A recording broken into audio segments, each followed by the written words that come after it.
Devakinandana Gopala,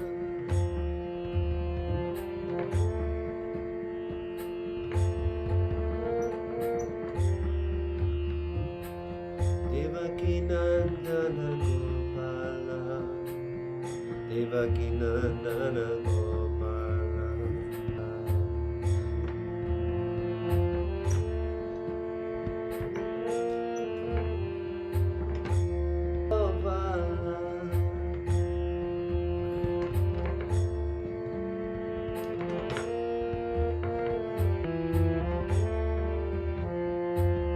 Devakinandana Gopala, Devakinandana Gopala, Devakinandana Gopala, Devakinandana Gopala, Devakinandana Gopala, Devakinandana Gopala, Devakinandana Gopala, Devakinandana Gopala.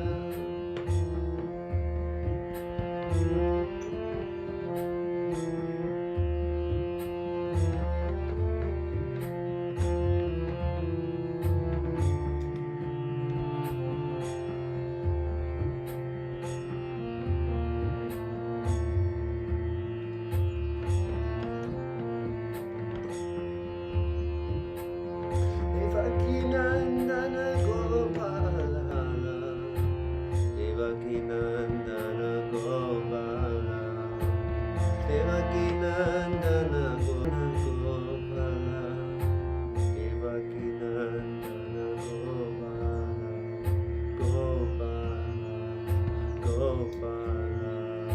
Gopala, Devakinandana Gopala, Devakinandana Gopala, Devakinandana Gopala, Devakinandana Gopala, Devakinandana Gopala, Devakinandana Gopala, Devakinandana Gopala, Devakinandana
Alright, peace, blessings, y'all.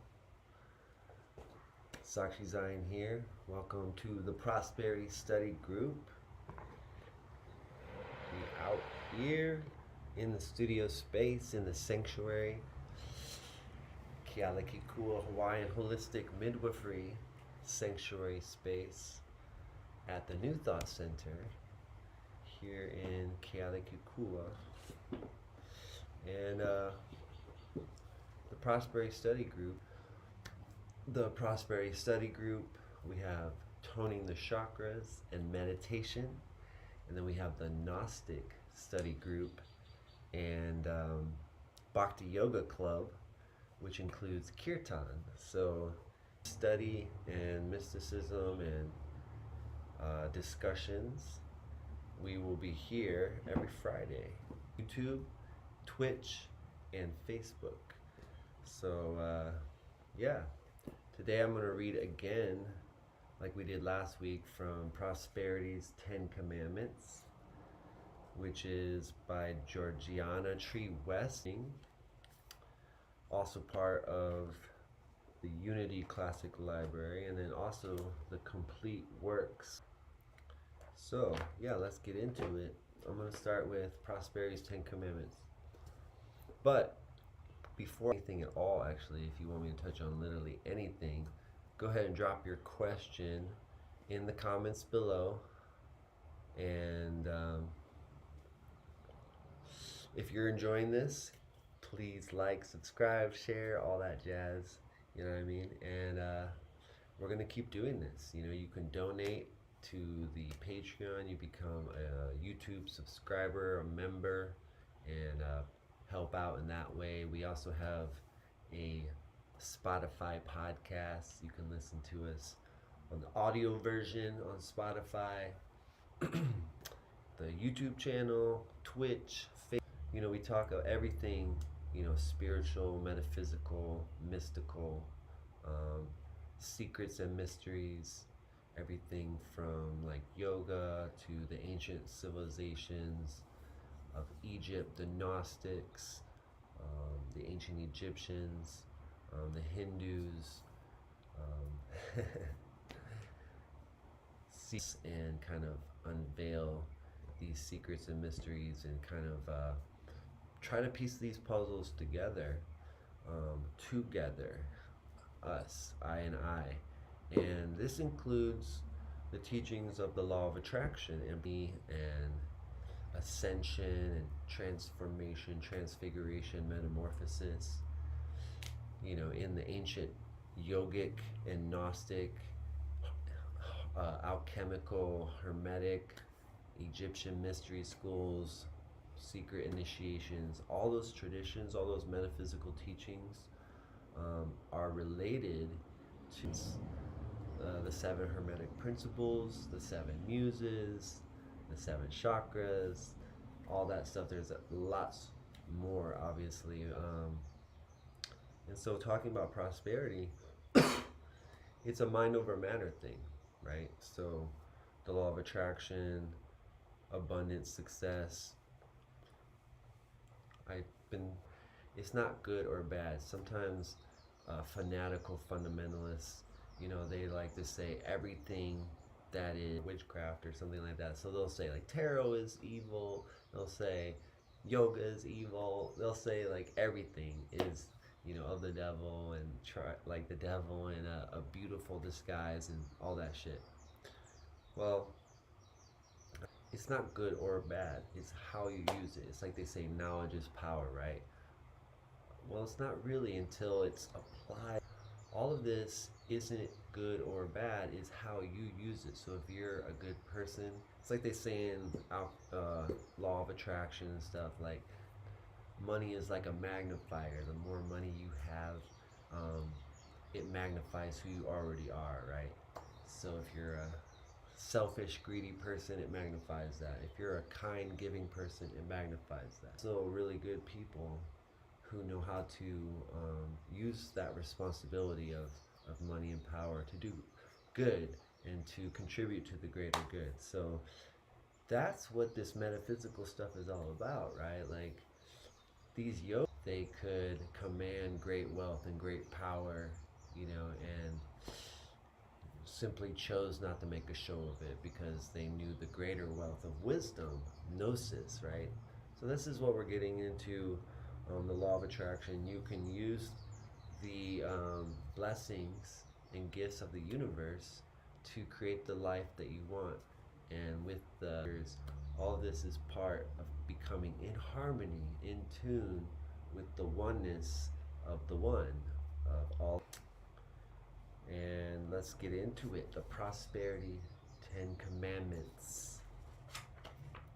Set yourself an idol, whether in the form of anything that is in heaven above, or that which is in earth beneath, or that punishing children for the iniquity of parents, to the third and the fourth generation of those who reject me, but showing steadfast love to the 1,000th generation of those who love me and keep my commandments. Exodus 20:4-6. During their bondage in Egypt, the Israelites had absorbed many superstitions and had at times faltered in their worship of the one God by seeking favor of the various Egyptian deities. When Moses we are told that Aaron formed it in a mold and cast an image of a calf. We have long since outgrown idol worship and serve false ideas. We still make idols and bow down to them, serve them and fear them. These are the false beliefs that we are constantly engraving in our own minds and impressing on the minds of others through the power of suggestion. Every thought of poverty, fear, limitation, worry, and doubt is a false image, and every thought, word, and act of ours, motivated by such thinking, constitutes bowing down to idols and sense of being an exacting God, and therefore his law of cause and effect takes severe toll, and holding the belief is sowing the seed. The results that spring up in our lives are the unfortunate harvest that we have to reap. When we substitute the word exacting for the word jealous, better understand the rest of the commandment, which says that the sins or mistakes of parents are visited upon the children. Is it not true that our children and our children's children suffer through the false beliefs that we pass on to them? Them with ideas of the power of God to help them. Take, for example, the 2-year-old who, whenever she sneezed, was told by her elders, "You're catching a cold." After a while, she no longer waited to be told, but when she sneezed, would open her big eyes wide and run to the nearest grown-up crying, "Catching cold, catching cold." Contrast this with an episode involving a small boy who had been brought up in a truth teaching. Seeing him on the street one rainy day without boots, a neighbor said, "My dear, you'll take cold if you get your feet wet." The little fellow looked up at her in surprise, and kicking a clump of grass at his feet said, "It doesn't hurt the grass if its roots are wet." A mortal mind is the total of all thoughts adverse to God and God's action, which is the all-knowing, all-loving action for allied with death. Death and destruction exist only in mortal mind, which is the air consciousness of the human race, through which the mistaken beliefs of the whole human family continue to be by accepting the truth of God's goodwill for us and holding steadfastly to it. He said, "You will know the truth, and the truth will make you free." John 8:32. We win our freedom from the iniquity of parents, our heritage of the mortal mind, as we learn to use our divine heritage of spiritual understanding, and let our thoughts dwell on God and boundless good. In so doing, we obey prosperity's second commandment. You shall make no mental images of lack. We hear a great deal about the creative power of thought. Correctly speaking, it is mind that is creative. We often speak of a train of thought. It is a very good metaphor. A train is a vehicle that delivers something to us into manifestation. If we direct a train of thought to a mental image of lack, we will always arrive at its destination and unload creative power into its false image. Towards it delivers its load of creative power, and poverty station fairly hums with activity.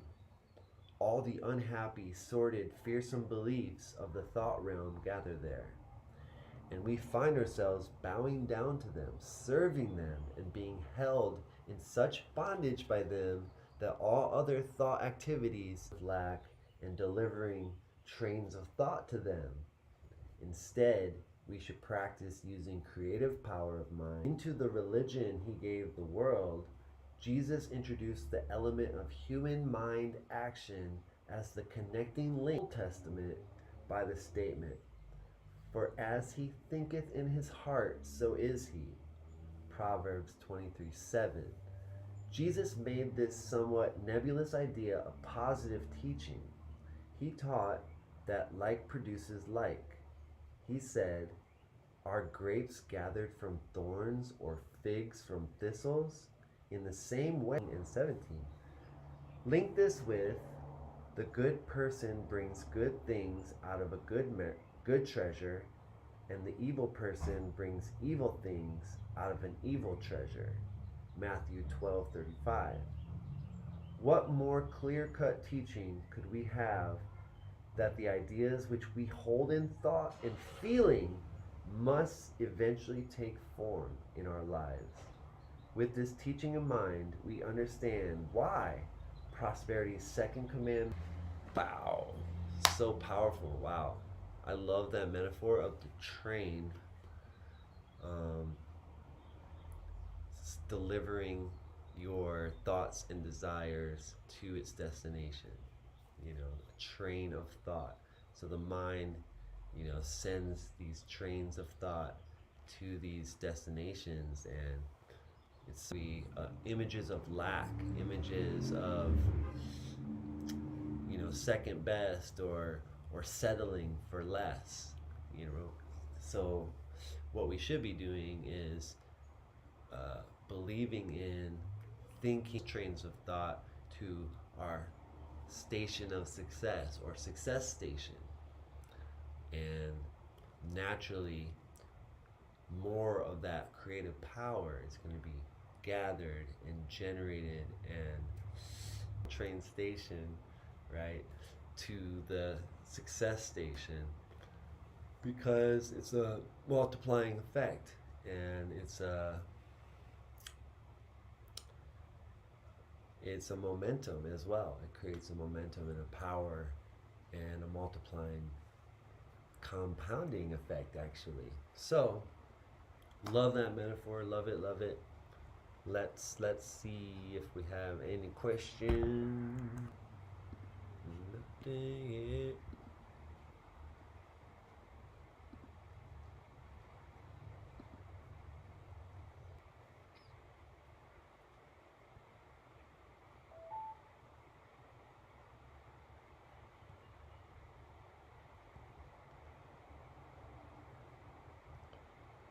Right on, no questions yet, but let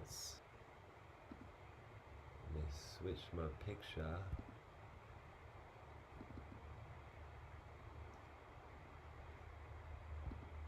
Oop. First loading. The world of substance. We can consciously and deliberately take control of our world by taking control of our attitudes about substance. Substance is that mind essence which is present in all, through all, and around all. But this indestructible, inexhaustible substance is handled by the thoughts of the mind, which make it useful as visible results. Recognizing our all-sufficiency is the first step in which we enter the world of substance. We operate the law of prosperity by continuous recognition of the abundance we will never lack supply. It is the law that recognition increases that upon which its attendance is focused.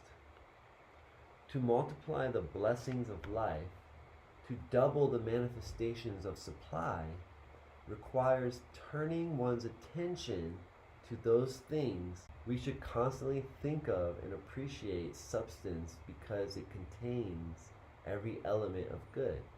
Life, love, wisdom, power, all good. But since substance is passive, it waits upon us to form it as we will. It comes forth in our world according to our thoughts and words of good or of limitation. In the beginning, God created the world out of substance when he said, "Let there be." We create our world out of substance in like manner. We are always shaping this substance. We think and feel, we talk, every thought, every word, every emotion creates.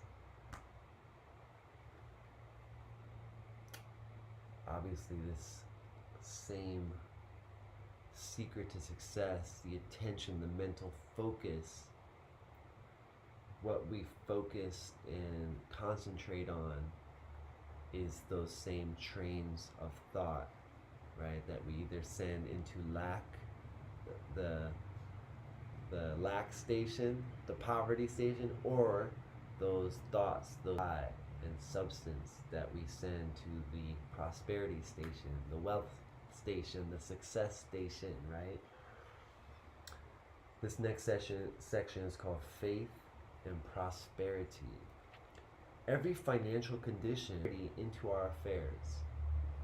Faith is the faculty of mind that deals with the universal substance idea. Faith is the substance of things hoped for.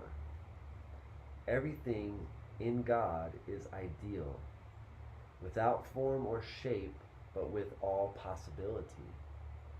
God is omnipresent in our minds and in our bodies.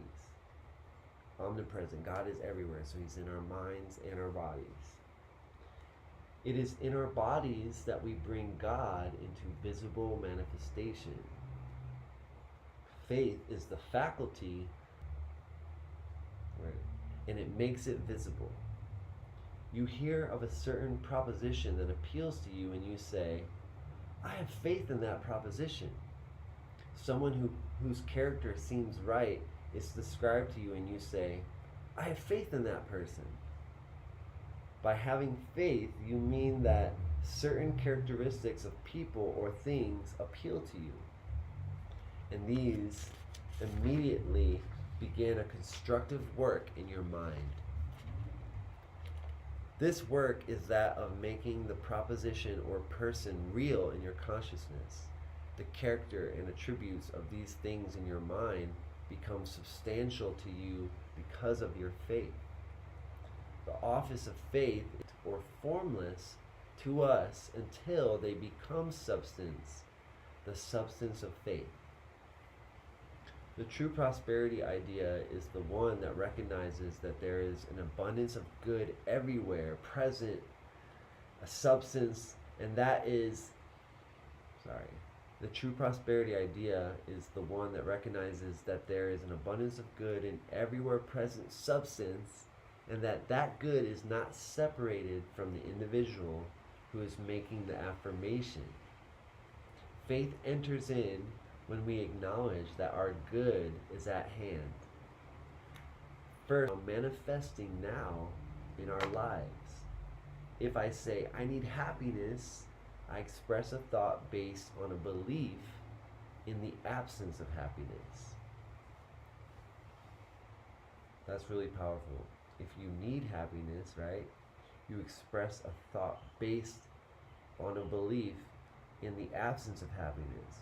But you say, "I am happiness," you acknowledge that happiness exists, even though you might not be feeling it in the moment. You acknowledge that it's there, it exists, it is the real reality. We all admit that an abundance of happiness exists in God. Let us use it by affirming our oneness with that happiness. By letting it find expression in our consciousness as ideal joy, we shall begin the planting of the seed of happiness in our affairs, and we should, in our inner selves, we must learn how to bring it forth. We must have faith in it. Failure to perceive substance renders us negative, and to be negative is poverty in any and all lines of life. To be wealthy is to have a positive conviction of well-being, which is a spiritual state and does not consist of material possessions. Material possessions are the natural consequence of this state of consciousness. Wealth is the positive realization of the essence of well-being or substance. We are constantly translating ideas into things. Our tangible world is our translation of our mental conceptions into visible form. Our bodies, our homes, possessions are all the interpretation of our thoughts in the realm of form. The world of phenomena is the result of mental causes. The artist's picture on the canvas is the externalized image of an idea held in consciousness. In like manner, our visible universe is the direct result of our existent and pre-existent states of consciousness. Appearances or phenomena are the outpicturing of mental concepts and are always dependent on those concepts. Inharmonious conditions are never causes in themselves. Therefore, it does no good is in operation. To reach an effect, we must transform the cause. Without intellectually comprehending the cause of all material existence, we can find no solution to our physical, financial, and social problems. To understand the realm of the natural world, the student must first consider its substratum, its foundation, that which sustains it. Substance, being the mind of God, is always harmonious, and we destroy existence being entirely dependent on a misconception. We all possess everything of which we have. Let me read that again. We all possess everything of which we have the idea, and this certainly gives us the key to what we may have. Just as we must claim an earthly legacy and mold it into the forms that we require for a complete existence. A new rendition of faith might be, faith is the concreting of things not seen. We put substance into our bodies and conditions as we perceive the divine ideas underlying all life. So I like that. Faith is the things hoped for, is the original scripture, is not seen. For we put substance into our bodies and conditions as we perceive the divine ideas underlying all life. So this idea Jesus very clearly taught in most of his miracles. He taught that you were healed if you had the faith in your healing, right? Anytime he healed someone, he was like, it's because of your faith that you were healed, right? So Jesus represented that absolute faith for people of the healing or the abundance or the success. So if you're struggling, right, if you're in poverty, you have to believe in success despite the appearance of poverty. If you're sick, you have to believe in the truth of healing despite the appearance of sickness, right? If you are failing, you have to believe in your success despite the appearance of failure. So Yeshua's teaching people the truth, the true identity, despite the appearances of this world. And the appearances, why are the appearances there? Because we keep sending trains of thought to those poverty stations, to those sick stations, to those failure stations, right? Or we inherited them from our parents and our grandparents like this. So we have to radically shift how we believe, how we think, how we see ourselves, and stop sending those trains of thought to the poverty station, sickness station, failure station, and start sending those trains of thought to the success station, to the healing station, to the prosperity wealth station, and the appearances will shift. That's what happens. Like attracts like. You put enough energy, focus, time into something, what happens? You know, you get really good at it. It starts to be something that you think about and see all the time. You know, it's like they say, when you get a car, right, you start seeing that car everywhere. When you surround yourself with people that exercise, you're going to exercise more. You surround yourself with people that don't exercise, you're going to end up, you know, not exercising. You know, surround yourself with unhealthy people, you end up unhealthy, or being influenced by those unhealthy ideas or energies or circumstances. Surround yourself with people that are healthy and prosperous, successful. That rubs off on you. So that's the law of attraction. Like attracts like. Powerful information. Wow. So I hope you guys are really gaining some wisdom, some gnosis. Blessed love, sending love and sparkles. Thank you so much for being here, for watching, for participating. Please like. Hope you can hear me. Hope this broadcast is coming through clear. Yeah, thank you, Georgie. Beautiful. So I'm going to read one more thing, and then we're going to end this live stream. And we're going to do some more live streaming tonight, so stay tuned to my page. We're going to do a toning the chakras and a meditation live stream, and then later we're going to do Gnostic study group about Good Friday and Easter and a kirtan. So stay tuned to my page. We're going to be live streaming tonight, all night.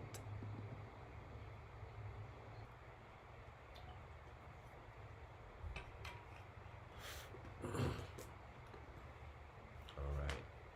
Next we'll read from the complete works of Florence Shinn from The Game of Life. So long as man resists a situation, he will have it with him. And she replied, "How true that is. I was unhappy at home. I disliked my mother, who was critical and domineering, so I ran away and was married. But I married my mother, for my husband was exactly like my mother, and I had the same situation to face again. Agree with thine adversary quickly, of its own weight. None of these things move me," is a wonderful affirmation. The inharmonious situation comes from some inharmony within man himself. When there is in him no emotional response to an inharmonious situation, it fades away forever from his pathway. So we must see man's work is ever with himself. People have said to me, "Give treatments to change my husband or my brother." I reply, "No, I will give treatments to change you. When you change, your husband and your brother will change." One of my students would be lied to. She replied, "I don't care. I can't possibly get along without lying." One day, she was speaking on the phone to a man with whom she was very much in love. She turned to me and said, "I don't trust him. I know he's lying to me." I replied, well, you lie to yourself, so someone has to lie to you, and you will be sure of it will be just the person that you want the truth from. Sometime after that, I saw her and she said, I'm cured of lying. I questioned, what cured you? She replied, I've been living with a woman who lied. We find only ourselves reflected in our associates. Living in the past is a failure method, and a violation is the day of salvation. Lot's wife looked back and was turned into a pillar of salt. The robbers of time and bless the future, knowing it has in store for him endless joys, but live fully in the now. For example, a woman came to me complaining that she had no money with which to buy Christmas gifts. She said, last year was so different. I had plenty of money and gave lovely presents, and this year I have scarcely a cent. And get ready to give Christmas presents. Dig your ditches and the money will come. She exclaimed, I know what to do. I will buy some tinsel twine.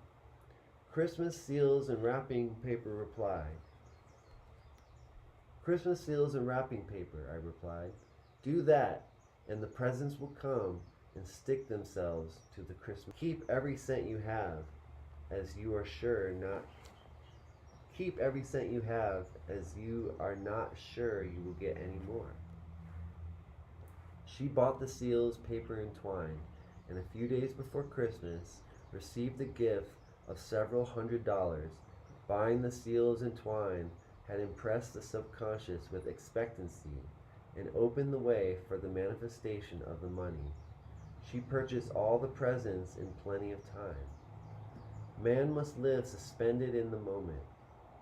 Look well, therefore, to this day. Such is the salutation of the dawn. He must be spiritually alert, ever awaiting his leads, taking advantage of every opportunity. One day, I said continually, silently, Infinite Spirit, don't let me miss a trick. And something very important was told to me that evening. It was most necessary to begin the day with the right words. Make an affirmation. I give thanks for this perfect day.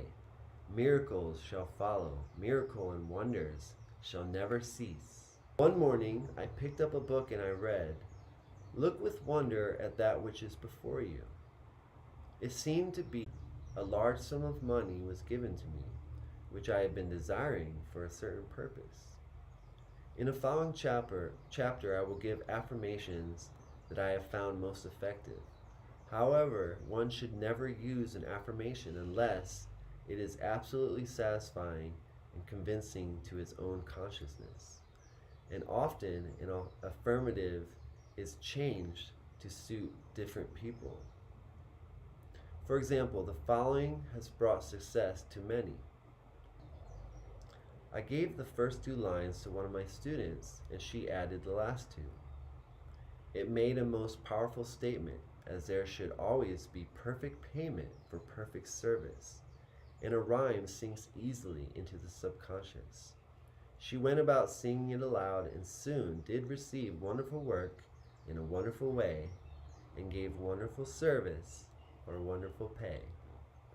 Another student, a businessman, took it and changed the word work to business. He repeated, I have a wonderful business in a wonderful way, and I give wonderful service for wonderful pay. That afternoon, he made a $41,000 deal, though there had been no activity in his affairs for months. Every affirmation must be carefully worded and completely cover the ground. For example, I knew a woman who was in great need and made a demand for work. She received a great deal of work, but was never paid anything. So she now knows to add wonderful service for wonderful pay. It is man's divine right to have plenty, more than enough. His barns should be full and his cup should flow over. This is God's idea for man, and when man breaks down the barriers of lack in his own consciousness, the golden age will be his and every righteous desire of his heart fulfilled. The Game of Life and How to Play It by Florence Shinn, one of my favorites. It's from the Complete Works of Florence. Highly recommended, my friends. So, seems my friend Darby just got here. What's up, Darby? We out here in the sanctuary. I think we're good. Alright, y'all. Blessed love. Thank you for being here. Let me know if you guys, those that watched the replay after the live has ended, if you guys got some value out of this, if you, what you want to see from me in the future and future stream stuff, as far as like teaching you guys about websites and capture pages and building an email list and social media marketing, all that jazz. Or if you're just really feeling this prosperity knowledge, you know, the source of where all this comes from. We're going to cover it all, and it's always an honor and blessing to serve you. My name is Sakshizion.